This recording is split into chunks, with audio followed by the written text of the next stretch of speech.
Bueno, nos encontramos con el doctor Marcelo Ríos, responsable diocesano de adultos de Acción Católica Argentina, miembro del equipo de Pastoral Social, colaborando en la parroquia Nuestra Señora de los Dolores de Villa Diamante, junto al padre Jacinto Aranda. Es abogado, especialista en gestión pública, director de la filial Lanús de la Asociación Civil de Estudios Populares ACEP, que se dedica a la formación política y dirigente de la agrupación política Más Lanús. Buenas tardes, Marcelo.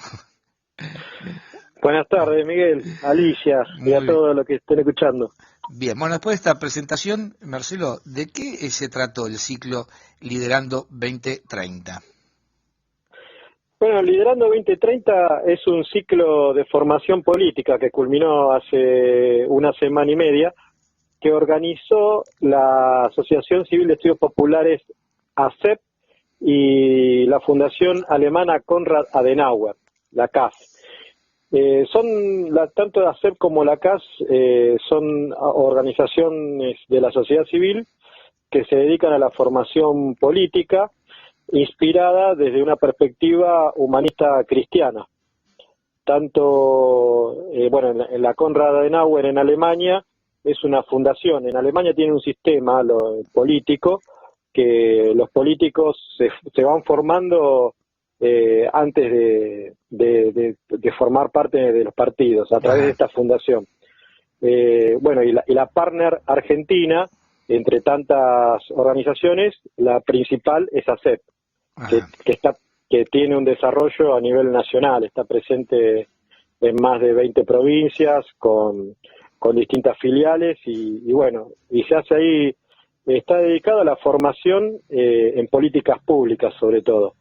Así que una de las ideas que se ha trabajado para este año durante el aislamiento es generar un ciclo de charlas que se denominó Liderando 2030, porque hemos asumido, digamos, el desafío de formar una generación de dirigentes que asuman los objetivos del desarrollo sostenible, que no sé Ajá. si está al tanto de eso, que se conoce como la Agenda 2030. Bien, eso es una Eso es, pregunta que te voy a hacer después. ah, Y en esto que me estás contando, el Liderando 2030, ¿quiénes pueden participar? el ciclo ya terminó, pero quedó con el compromiso de ir divulgando cada uno en su territorio los objetivos del desarrollo sostenible y ver cómo estos objetivos que han sido planteados a nivel global pueden tener su incidencia en el territorio. Generalmente no es la Agenda 2030, todos aquellos que les interese el tema, lo pueden buscar en internet. Es un programa que está en todos los idiomas y también hay un montón de organizaciones que lo vienen trabajando. Así que nosotros propusimos una etapa formativa que seguramente en nuestras páginas de ACEP lo van a poder seguir viendo, las charlas que hubo y todos los temas que se van desarrollando. Bien, vos hablabas recién de la Agenda 2030. ¿Qué es en realidad? La Agenda 2030, como lo dice su nombre, es unas prioridades que se han establecido en la Asamblea General de la ONU del 25 de septiembre del 2015. La ONU siempre está trabajando en esto de generar una agenda de prioridades a nivel mundial. Para nosotros es muy común escuchar lo que es el cambio climático Sí, sí. y todas las cuestiones ambientales. De hecho, en el 2015 se dio con esto de la Agenda 2030, en realidad es un documento al cual todos los países del mundo que integran la ONU lo aprobaron mediante una resolución con el objetivo que ellos dicen transformar nuestro mundo. Y ahí habla de la Agenda 2030 para el desarrollo sostenible. Ajá. Antiguamente no, digo, ponele del año hacia atrás, del año 2000, se había puesto también los objetivos del desarrollo del milenio. Ajá. Se hablaba también de esos objetivos hasta el año 2015. a nivel mundial, que estaba relacionado también con la cuestión ambiental, la pobreza, la desigualdad, la educación, todos temas que hacen a las políticas públicas. Seguro. Vos hace un ratito hablabas de, por ejemplo, que en Alemania lo que formaban eran líderes, ¿no es cierto? Acá lo que tratan de hacer es lo mismo, formar esos líderes y después, a partir de ahí, ellos cada uno va con su idea política o es un partido propio. No, esto es formación política, mayormente es en gestión de políticas públicas, se da capacitación a los dirigentes políticos Bien, de todos los partidos, perfecto. Bien, con la característica que nosotros siempre lo asumimos desde la perspectiva del humanismo claro, cristiano. claro. O sea, No como una cuestión religiosa, no es una entiendo. cuestión, sino como sería el pensamiento cristiano aplicado a políticas públicas. Perfecto, o sea, dentro de esto, o sea, tocan el tema, como decía hace un rato, pobreza, cambio del medio ambiente, desigualdad, etcétera, ¿no? Claro, o sea, acá ocurre un tema, que la Agenda 2030, inmediatamente después hubo un congreso en París en el cual se establecieron los objetivos para el 2030, o sea, en 2015 eran 15 años, para que todos los países que suscribieron este acuerdo Sí, eh, lleguen a alcanzar esas metas, que tiene incidencia en tres puntos. Una es la reducción de la pobreza. La palabra por ahí, erradicación de la pobreza. sí, Después el otro es también la erradicación de las desigualdades, tanto entre países, entre regiones, como entre las personas. Y la tercera pata el tercer eje de estos objetivos, que son 17 objetivos, ajá, es el medio ambiente. O sea, sería la erradicación de la pobreza, la sí, lucha contra las desigualdades y el cuidado del medio ambiente. A raíz de esos tres ejes sí, es que se plantean estos 17 objetivos, que cada uno tiene sus propias características. El primer objetivo, que es la pobreza, después tenés el segundo, que ya es la lucha contra el hambre, para que no ajá, haya hambre. Bueno, después vienen todas las cuestiones como la igualdad la igualdad de géneros, y bueno, y así todas cosas que por ahí escuchamos sí, mucho, hoy por hoy se escucha mucho, pero no todos se saben que la fuente de todo esto es en esta resolución de la ONU. seguro. Ahora, hace un ratito vos hablabas desde la perspectiva del humanismo cristiano, ¿no? Ahora, primero, ¿por qué elegiste hablar vos de esa perspectiva? Y la segunda pregunta dentro de esto sería, si hablamos de esta perspectiva, ¿quiere decir que hay otras perspectivas? Y sí, nosotros, por ejemplo, cuando se pone charlar esto es a nivel mundial. Y hoy por hoy el humanismo cristiano, digamos como corriente o pensamiento político o filosofía, tiene una postura, todos estamos de acuerdo en que tenemos que combatir la pobreza, pero ¿cómo? ¿Desde qué perspectiva? ¿Con qué metodología? Claro, Entonces ahí es donde nosotros abordamos los principios del humanismo cristiano, que coincide con la doctrina social de la Iglesia, ¿no? claro, Obviamente la Iglesia tiene un desarrollo, pero no es exclusividad, digamos, de Iglesia Católica. Coincide al 100%, más nosotros que venimos del palo católico, sí, pero el humanismo cristiano trasciende la Iglesia Católica. Hay otras iglesias que también adhieren a estos principios. El primero de todo es la dignidad trascendente de la persona humana. Y después tenemos los otros que siempre en el programa varias veces se han charlado, como el bien común, el destino universal de los bienes, la participación, la solidaridad, la subsidiariedad, y bueno, me estoy olvidando de uno, de los 5. Pero bueno, de estos principios que hacen a cómo el Evangelio tiene su incidencia en la generación, en la organización de la comunidad, en una comunidad primero local, regional, pero después entendiendo ya el planeta en una instancia ya global, claro. entendiendo el planeta como nuestra casa común, como dice el Papa Francisco en Laudato Si. Sí. Marcelo, hacemos una pequeña pausa y seguimos un poquito charlando de este tema, ¿eh? Buenísimo. Bueno, estamos de vuelta acá con Marcelo. Todo esto que estoy usted contando en el bloque anterior, o sea, ¿cómo se puede desarrollar todo eso, la lucha contra la pobreza, desigualdad, el cuidado del medio ambiente, en este capitalismo que tenemos actualmente, vamos a llamarlo capitalismo tipo salvaje, ¿no? Bueno, eso es parte de lo que planteábamos recién desde la perspectiva del humanismo cristiano. El Papa Francisco, que precisamente el Papa Francisco en el 2015 estuvo presente en la ONU dando un discurso donde denunciaba la cultura del descarte. Sí. En la ONU fueron 5 veces estuvieron los papas. Creo que el quinto papa que estuvo en la ONU dando un discurso fue el Papa Francisco al momento del inicio de esta Agenda 2030. Y ahí él denunció la cultura del descarte. Y la denunció diciendo que precisamente este sistema económico basado en la competencia y el individualismo lo que hace es generar ganadores y perdedores.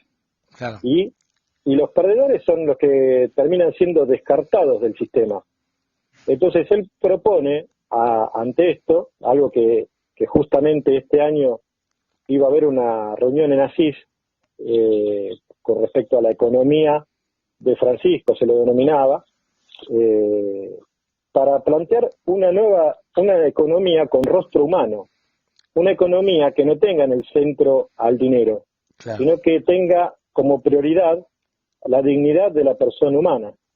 Entonces ahí, en ese sentido, cuando hablamos de un objetivo, estos 17, como es poner fin a la pobreza o poner fin al hambre, nosotros vamos con un pensamiento que es, bueno, cuestionemos este sistema que empobrece, pero no es todo uniforme.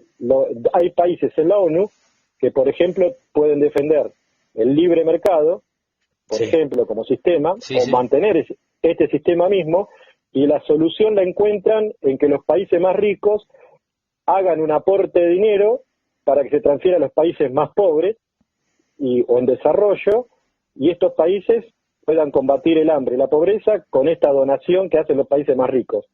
Pero no plantean cambiar el sistema. Claro. ¿Se entiende? Entonces, ahí, o sea, los objetivos son universales, pero después, cómo se aplica en cada país, o cómo las distintas posiciones políticas o ideológicas resuelven estos objetivos, es la tarea que por eso cuando la Fundación ACEP y Adenauer propusieron este tema, yo dije, bueno, a mí me gustaría liderar el camino hacia el 2030, Sí, pero desde la perspectiva de la doctrina social de la Iglesia, claro, claro. para distinguirnos de otras perspectivas que puede ser tanto el liberalismo, hoy que están tan de moda los libertarios, o tampoco los sistemas más, el socialismo, Ajá. aunque eso también es debatible dónde metemos el humanismo cristiano, ¿no? Claro. Yo soy de la idea de que el humanismo cristiano tiene su propia vía, ¿no? Como la tercera vía que le decía, o Sí, también sí. el peronismo. Seguro. Ahora, dentro de esta Agenda 2030, ¿se toca el tema de tecnología? Sí, se plantea el tema de tiene mucha relación con la Laudato Si, por Sí. ejemplo. Vos fijate que en la Laudato Si lo que plantea el Papa Francisco es que la tecnología tiene que tener un límite. Claro. No todo, entonces ahí ese límite estaría dado por la ética. O sea, no todo lo que se puede hacer significa que sea bueno, Claro. pero ahí es donde entra también la perspectiva desde el humanismo cristiano a esta agenda. Acá lo que se plantea en el caso de la tecnología, por ejemplo, a la hora de las ciudades, que las ciudades puedan tener o las políticas, o la institucionalidad Sí, de los estados, que creo que es el objetivo 16, por ahí anda, que se vuelvan instituciones eficaces los estados, más inclusivos y que rindan cuentas. El tema de la transparencia claro, y todo eso se logra mucho con un control concomitante de las acciones de los estados, en donde tiene mucho que ver la transparencia con los datos, y ahí es donde entra también la tecnología. Por ejemplo, la tecnología puede ser un punto que también a través de la tecnología se ponga fin al hambre, a la pobreza. O sea, son todos temas transversales a los distintos objetivos. claro. Por eso yo por ahí te mezclo ahí un poco, pero está presente. O Bueno, sea, no cuestiona la tecnocracia, ajá, no cuestiona, en ninguno de los objetivos cuestiona la tecnocracia. O sea, que es esto de que lo que es técnicamente posible es bueno o es está bien. válido.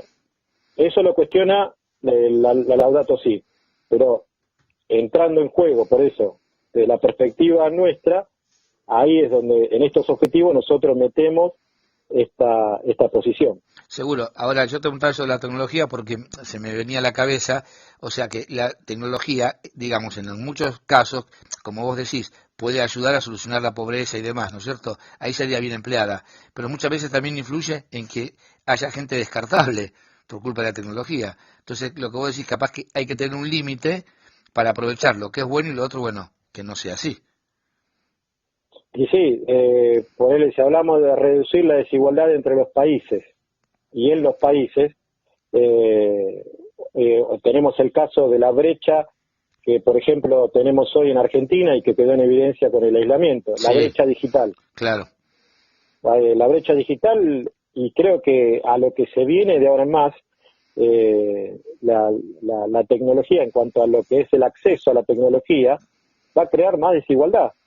O sea que es claro. necesario si el objetivo es reducir la desigualdad, bueno, trabajar para que todos tengan acceso a la tecnología, porque si no ahí ya partiendo no solo del trabajo, sino también desde la educación, Claro, ahí ya se genera una desigualdad que por ahí hace 15 años atrás no existía. claro.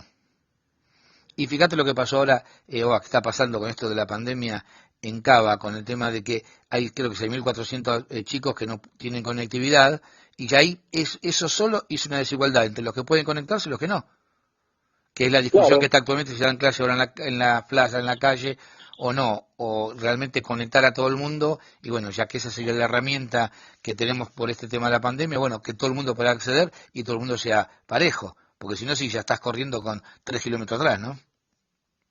y sí, eso es lo que tenemos que siempre estar de acuerdo y cuidando también que no sea, digamos, una cuestión, eh, digamos, de pura propaganda, ¿no? Porque también da para decir, bueno, le encontramos una salida que por ahí es mostrable, pero no se va al fondo de la desigualdad educativa. Claro. Ahora, Marcelo, hacemos una pausita más y entramos en el último bloque con una preguntita que quedó colgadita. Bueno, continuamos en este tercer y último bloque. Marcelo, hace un ratito en la charla estábamos hablando y hablabas, cuando hablaste de la perspectiva del humanismo cristiano, hablaste de la doctrina social de la Iglesia. ¿Qué se puede aportar nosotros cristianos desde la doctrina social de la Iglesia a esta Agenda 2030? Y yo creo que como que darle a todas estas cuestiones que a veces son un poco técnicas, ponerle un poco del espíritu, ¿no? De nuestros principios. Por ejemplo, cuando hablamos recién de la dignidad trascendente de la persona humana, también estamos hablando de entender a la persona humana no como un objeto más de la naturaleza, sino como la culminación de la creación de Dios. Y ya ahí estamos metiendo a Dios Claro. en todo esto, que por ahí no se lo menciona en los objetivos. Evidentemente no, porque la economía actual es economía sin Dios. Claro, entonces ahí, o por ahí, nosotros ahí cuando hicimos la charla, hablábamos que cuál es la medida de las personas. Entonces, muchas veces, ¿cómo medimos a las personas? Se habla mucho de indicadores, de cuántas pobres hay, cuánta gente sin trabajo hay, cuántos chicos no pueden educarse. Siempre se tiende a medir así en política pública, pero nosotros, si entendemos que hasta el más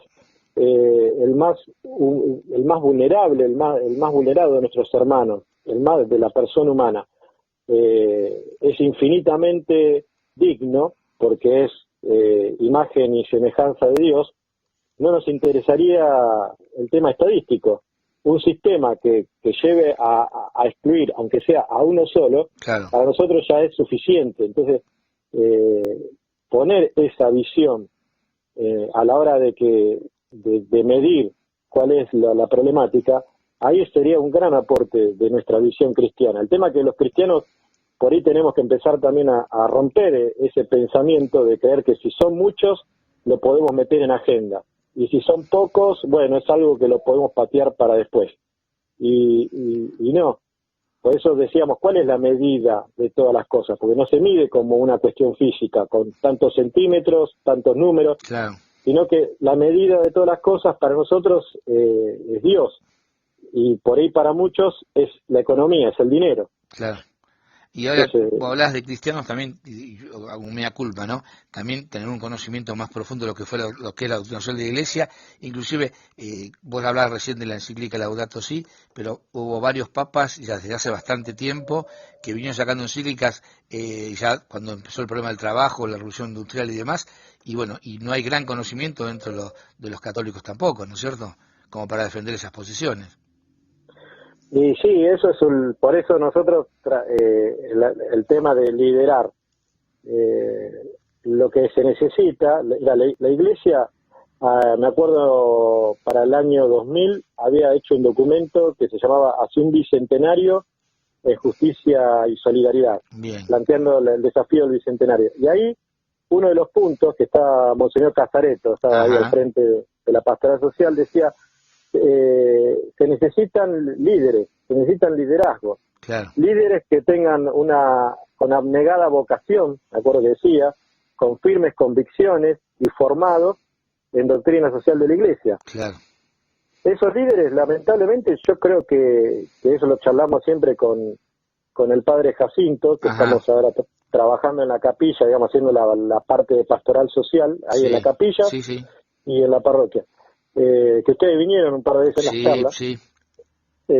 pero bueno, no repercute, no hay repercusión entre la feligresía Claro. cuando se tocan temas sociales. Es como que parecería que eso es para la política o para los políticos. Claro, parece como mala Y palabra la política también, ¿no?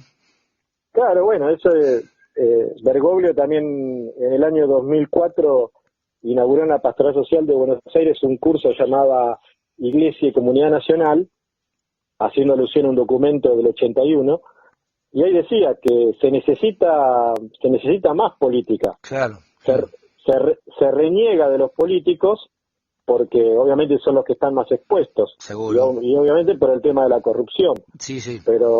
Pero él decía, hay corrupción en las iglesias, hay corrupción en las empresas, hay corrupción, o sea, hay corrupción en todos lados. Está Sí. bien, los políticos están más expuestos, pero no por eso tenemos que negar la política, sino que al contrario, se necesitan más políticos y buenos políticos. Claro.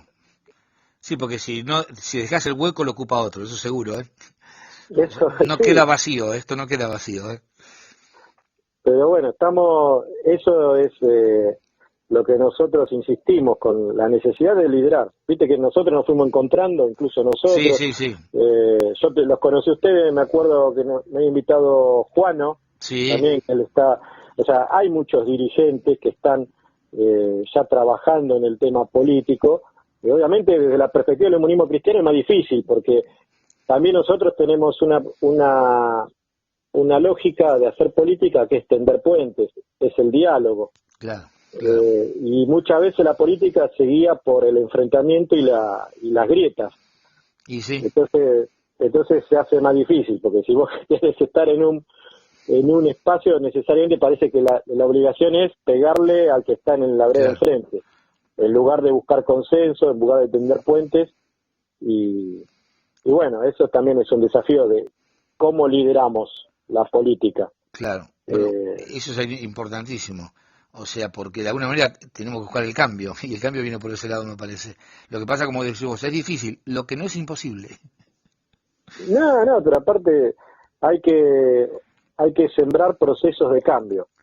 Y eso lleva tiempo, por ahí uno no lo ve, pero Claro, capaz que en esto, yo creo, bueno, ahora el año que viene vamos a tener elecciones ya, sí, supuestamente, y no se suspenden por aislamiento, pero ya los políticos enseguida, veníamos de una etapa parecía que de diálogo, de unidad, y enseguida es como que también se tiende a generar estos enfrentamientos, ¿no? y si a A alguien veces, le conviene, siempre a alguien le conviene esas cosas. y sí, también promovidos desde muchas veces de los medios de comunicación, Seguro, que sabemos que también ellos, entre tener una comunidad unida, prefieren la división. No te seguro. digo, no digo todos los medios de comunicación para No, no, tampoco no, estigmatizar, pero no, pero ya sabemos con solo escuchar cuando hay intención de tender puentes o hay intención de dividir. seguro, Y no es casualidad, no es no, casualidad, no. ¿viste? Está todo pensado.